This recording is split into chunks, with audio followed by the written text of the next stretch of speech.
Welcome in, everyone, to another deep dive. This time, we're taking a look at a case that really shook New Orleans, the mystery surrounding Jessica Easterly. Yeah, a 43-year-old woman from the Lakeview neighborhood.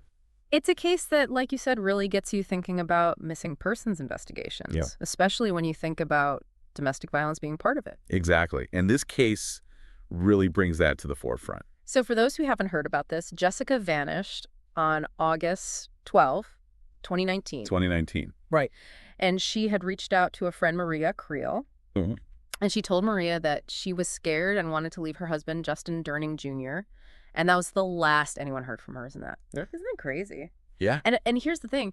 She left all of her things behind, her phone, keys, money. Like she was just going to step out for a minute. See, that's one of those details that's so important because it really raises those red flags for investigators. Right. If someone is planning on disappearing, they typically take their essentials. So when they leave everything behind, that could mean that something more sinister is going on. It's almost like something out of a movie, and it gets more complicated. Oh, yeah.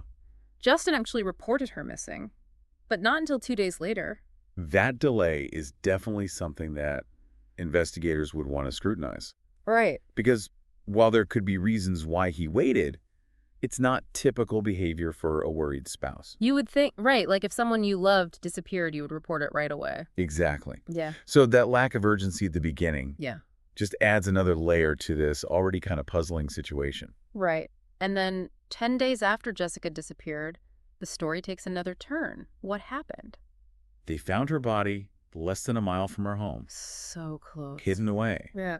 And it transformed the missing person case into something much more serious. And to make things even more difficult, her body had already started decomposing, which made it hard to figure out what happened to her. Decomposition is a huge challenge in forensic investigations. Oh, I bet. Imagine you're trying to put a puzzle together, but the pieces are falling apart. It's the same concept. Wow. It makes it hard to identify any injuries, or if there were any toxins involved.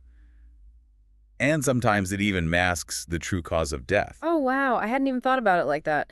But that makes the investigation that much more difficult. But then there's another strange detail.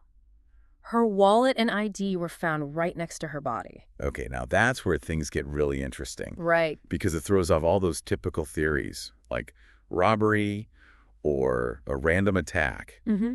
If someone wanted to hide her identity, why would they leave her ID? It almost seemed deliberate. Like they were trying to mislead investigators or something. Exactly. Okay, so we've got a missing person who vanished without a trace, a delayed missing person report, a body found close to home, and this confusing scene. Let's talk more about Jessica and Justin's relationship. Okay, so friends and family have described their relationship as tumultuous. Okay. And we know that Jessica was planning on leaving him right before she disappeared. So wouldn't leaving a relationship like that make her even more vulnerable, especially if he was controlling or possessive? That's a really good point, because leaving an abuser is often the most dangerous time for a victim. Oh, really? Abusers can feel like they're losing control, and that can lead to violence. Sadly, a lot of domestic violence homicides happen after the victim tries to leave. That's awful. It's a heartbreaking reality, and it's definitely something investigators would think about in a case like this, especially when you add in Justin's actions after Jessica disappeared. Right. He contacted some of her friends from her phone. Wouldn't that make him look even more suspicious, though? Well, you would think, right? Like, why use her phone if he's trying to hide something? That's a great question. It could be interpreted in a couple different ways. Okay. Maybe he was trying to mislead people about where she was, or maybe it was just a desperate attempt to try and find her.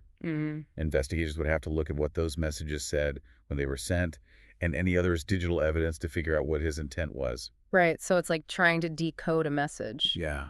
Every action has all these different possible meanings. And then there's Justin's past legal troubles. Right. He's had allegations of domestic violence and firearm possession against him. But it's really important to remember that those are just allegations, not convictions. Oh, right, of course. But investigators would still want to look into his background to see if there are any patterns or anything that connects to Jessica's disappearance. Like, was there a history of violence, threats, any other red flags that could give us more information? So they're trying to build a profile, just trying to understand who he is and how he fits into all of this. Right. But in the middle of all this uncertainty and suspicion, there's one person who never gave up hope. Jessica's sister, Audrey. Right. She was a huge advocate for her sister, demanding answers and accountability from the authorities. She didn't just sit back and wait. She filed a formal complaint against the Public Integrity Bureau. Can you explain what the Public Integrity Bureau is and why she would file a complaint against them? Sure. So Public Integrity Bureau is like a watchdog within the police department. They investigate allegations of misconduct or any wrongdoing by officers. So Audrey's complaint alleged negligence in the investigation. So she's basically saying that the police didn't do their job properly. Yeah, basically. Mm. She felt like they didn't treat the case with the urgency it deserved, especially considering all those red flags we talked about. Right.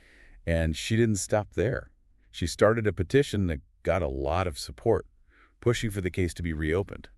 And over 20,000 people signed that petition. That's incredible. It is. It's a lot of pressure on the authorities. Yeah, knowing that many people are watching and demanding justice for Jessica. Public pressure can be really powerful. It can bring attention to cold cases.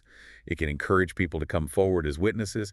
And it can even make authorities reevaluate their initial assessments. And that's exactly what happened in Jessica's case. Exactly. Because of Audrey's determination in all the public outcry. District Attorney Jason Williams reopened the case in 2021. That must have been a huge win for Audrey and everyone fighting for Jessica. It was a turning point for sure.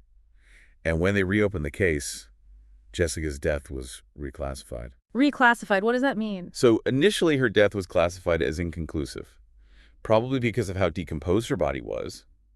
But after they reopened the case, they gathered more evidence and looked at everything again. And officially, Jessica's death was reclassified as a homicide. So they're saying that she was murdered. Yes. This changes the whole investigation now.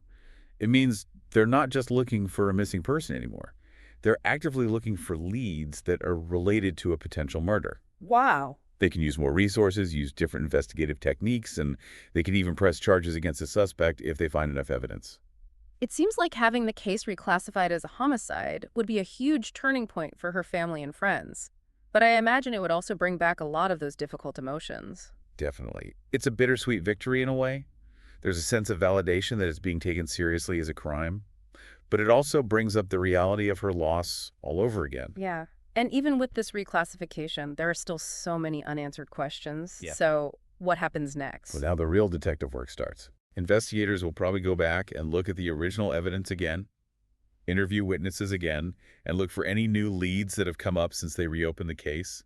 They'll be looking at phone records, financial transactions, any digital footprint that could tell us more about those final days and hours of Jessica's life. It makes you wonder if they missed something the first time around. It's possible. Like maybe a clue that was hidden in plain sight, or a witness who was afraid to come forward. Yeah, and that's one of the biggest challenges with cold cases.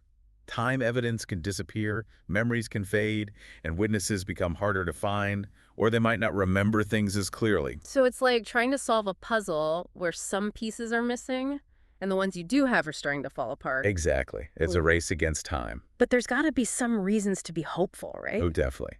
Forensic technology is always getting better. New ways to analyze DNA, identify fingerprints, and digital forensics might uncover clues that they couldn't see before. It's like those crime shows where they use all this fancy technology to crack a case that's been cold for years. Yeah, you see that a lot. Gives you hope that even with all these obstacles, justice can still happen. Absolutely. And don't underestimate the power of determination. Audrey never gave up on her sister's case. It just goes to show that even years later, families can make a real difference. It really shows the power of love and how important it is to never forget. Right. So what can we take away from all this? What have we learned from this deep dive? I think one of the biggest takeaways is how important early intervention is and a thorough investigation. Yeah. Especially in cases that might involve domestic violence. Right.